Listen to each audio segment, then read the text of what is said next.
comencem un dia de festa, comencem un dia de celebració, comencem un dia d'inauguració. Ja la tenim aquí. Ja la tenim aquí, la casa. Hem necessitat molta gent valenta, tossuda i convençuda d'aquell model d'habitatge. No especulatiu, més sostenible i comunitari. Un munt de reunions infinites dels adults i que no sempre ens anaven bé.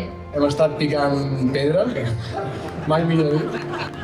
Tot i així, avui estem molt contents perquè som aquí celebrant que per fi la Raval ja és una realitat.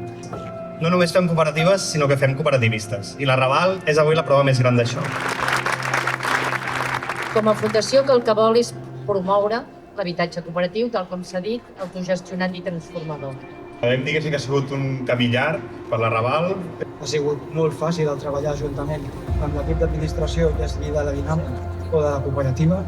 La comunitat som tots, si ens relacionem, si fem projectes conjunts i si tenim cura els uns dels altres. Tothom té dret a viure amb dignitat en l'habitatge, en el barri i a la seva ciutat.